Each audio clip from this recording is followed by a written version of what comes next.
অসুস্থ বর্ষিয়ান পরিচালক প্রভাত রায় হাসপাতালে ভর্তি হয়েছেন তিনি। হয়েছে তার অপারেশন। কেমন আছেন তিনি? আপনাদের সবাইকে স্বাগত সিনে গসিপে। প্রভাত রায়কে আমরা দেখেছি একাধিক সিনেমা উপহার দিতে। আমাদের গুরুতর অসুস্থ হয়ে দক্ষিণ কলকাতার একটি হাসপাতালে চলছে তার ডায়ালিসিস। এর আগেও একাধিকবার অসুস্থ হয়েছেন প্রভাত রায়, তবে সুস্থ হয়ে বাড়ি ফিরে এসেছেন কিছুদিনের মধ্যে, যোগ দিয়েছেন কাজে। তবে এবার অনেক দিন ধরেই হাসপাতালে ভর্তি রয়েছেন তিনি। হয়েছে তার অপারেশন, চিন্তা বাড়াচ্ছে তার সংক্রমণ। বাবার শরীরের আপডেট দিচ্ছেন প্রভাত রায়ের মেয়ে একতা ভট্টাচার্য সামাজিক মাধ্যমের পাতায়। তিনি জানিয়েছিলেন কিছুদিন আগে ক্যাথে নতুন করে সংক্রমণ ধরা পড়েছে পরিচালকের। কয়েকদিন আগে হায়দ্রাবাদে গিয়েছিলেন একতা, সেখান থেকে তিনি বাবার অসুস্থতার খবর জানতে পেরেই তড়িঘড়ি কলকাতায় ফেরেন। সামাজিক মাধ্যমে জানিয়েছেন প্রভাত রায়ের জ্ঞান রয়েছে, তিনি বাড়ি যেতে চাইছেন, কিন্তু চিকিৎসকেরা বর্ষিয়ান পরিচালককে এখনো পর্যবেক্ষণে রাখতে চান। তার নতুন রিপোর্ট আসার পরই জানা যাবে তার সংক্রমণের পরিমাণ কতটা রয়েছে।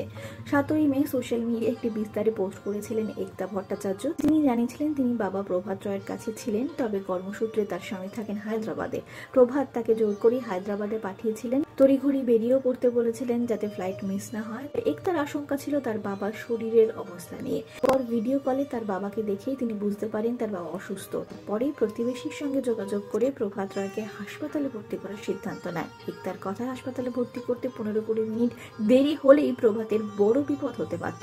একতা আরো জানিয়েছেন এই বছর এই দ্বিতীয়বার তিনি হাসপাতালে ভর্তি হলেন। প্রসঙ্গত একতার হাতে এখন প্রচুর কাজ। সদ্য মুক্তি পেয়েছে একন বাবু, সেখানেও কাজ করেছেন একতা। এছাড়াও একাধিক ছবির প্রচ্ছাদনের কাজ রয়েছে একতার কাছে।